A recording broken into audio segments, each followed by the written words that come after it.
رجعت تاني لقعدة الصحاب واستغربوا مني نوعا ما، فعرفتهم إني بمر بأزمة وأوقات بشوف حاجات غريبة، وعرفتهم الكام يوم اللي فاتوا شوية من اللي كان بيحصل لي.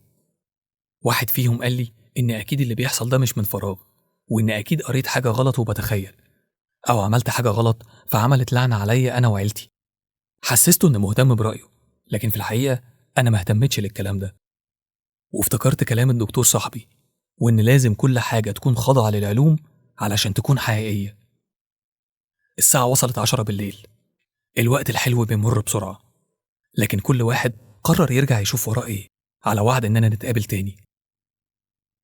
اتحركنا كلنا، وفي الطريق كلمتني أمي عشان تطمني إن أختي فاقت وبقت أحسن، وإني منساش آكل حاجة لما أوصل البيت.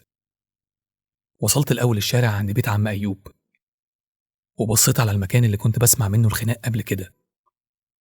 ما سمعتش صوت، والمكان كان مضلم، محدش ساكن، لكن لقيت القط الأسود واقف مكانه على باب العمارة. المرة دي رحت وهشيته، وكنت ببصله نظرات قوية وكأني عايز أتخانق معاه، ولو إني بحب الحيوانات في الطبيعي، لكن يومها ما كنتش عارف مالي ولا أنا بعمل كده ليه. معقول هعمل عقلي بعقل قط؟ طلعت بيتنا، أنا تعبان من أول اليوم، بس كنت واخد قرار مهم، إني لازم أسيب الشقة والمكان في أقرب فرصة.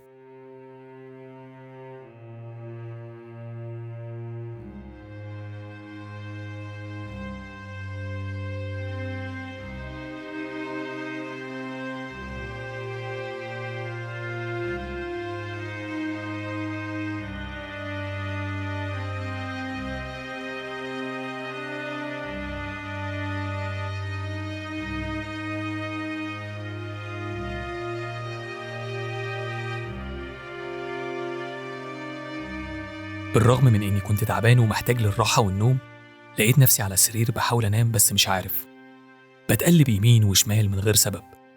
فقمت وقعدت على السرير أحاول أربط اللي بيحصل ببعضه: الطيف، التورتاية، خناقة الناس اللي مش موجودة، أختي التعبانة اللي كانت هتروح مني، والصور اللي اتكسرت وعورت رجلي.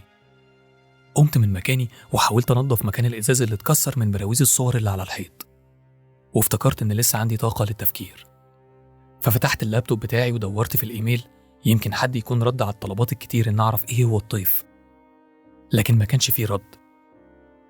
فتشت أكتر على الفيديوهات اللي ليها علاقة بالحاجات الغير طبيعية، في محاولة مني إني أفهم كل اللي بيحصل ده ليه، لكن من كتر التعب نمت على المكتب قدام اللابتوب.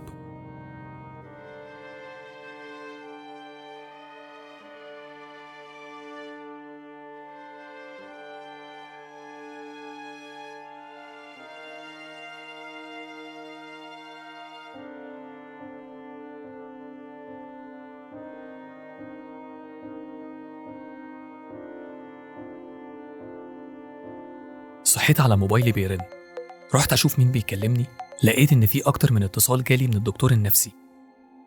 سبت الموبايل وقلت أروح أغسل وشي عشان أفوق، وأنا في الطريق للحمام موبايلي رن تاني، فرجعت لقيت الدكتور بيكلمني. رديت عليه وقال لي إن لازم أكون في العيادة يومها على الساعة 5 وهو هيكون في انتظاري. وافقت وقفلت معاه ورحت علشان أغسل وشي، ونزلت على المستشفى أطمن على أختي وأمي اللي هناك. لقيتهم بيستعدوا إنهم يرجعوا للبيت. انبسطت إن أختي بدأت تخف، واعتذرت لأمي وأختي على اللي حصل، وقلت لهم إني كنت جايب التورتاية ليهم عشان أعملها لهم مفاجأة. أمي بصت لي باستغراب وقالت لي: تورتاية إيه؟ أختك تعبت من لخبطة الأكل آخر اليوم ومش عارفة أنت بتتكلم عن إيه. حبيت أتأكد وسألتهم هم ما يعرفوش عن التورتاية اللي كانت في التلاجة. قالوا لي إنهم ما فتحوش التلاجة أصلا. أمال مين اللي أكل منها لو هم ما فتحوش التلاجة؟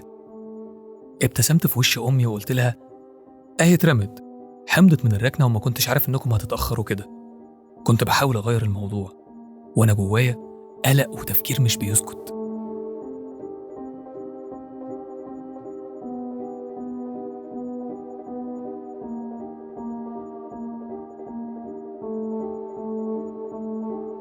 اتحركنا كلنا من المستشفى ورحنا على البيت، ويومها نزلت أجيب فطار، وفي الطريق وأنا راجع كنت عمال أفكر في التورتاية. مين اللي ممكن يدخل البيت عشان ياكل منها حتة ويمشي من غير حتى ما يلمس حاجة في الشقة. فطرنا والساعة قربت على 5. قررت أنزل عشان أقابل الدكتور صاحبي حسب الميعاد بتاعنا، ووصلت في الميعاد. لكن المرة دي لما عرف إن بره ما قابلنيش بالترحاب زي المرة اللي فاتت، وأخد حالة كانت موجودة في المكان. استنيته وأنا مستغرب اللي عمله، لكن نظراته ليا وقتها وهو بيستقبل الحالة على باب أوضته في العيادة كانت غريبة نوعا ما. استنيت الحالة لحد ما خرجت من عنده ودخلت له. بصلي وشوية تانية كان بيبص في الأرض، وقال لي وهو عينه على الكمبيوتر اللي قدامه إنه عايز يوريني حاجة غريبة. وقفت جنبه وهو قاعد وقدامنا الكمبيوتر، ورجع لي شريط الكاميرات في العيادة، وشفت اللي ما كنتش أتخيله خالص. الطفل أسود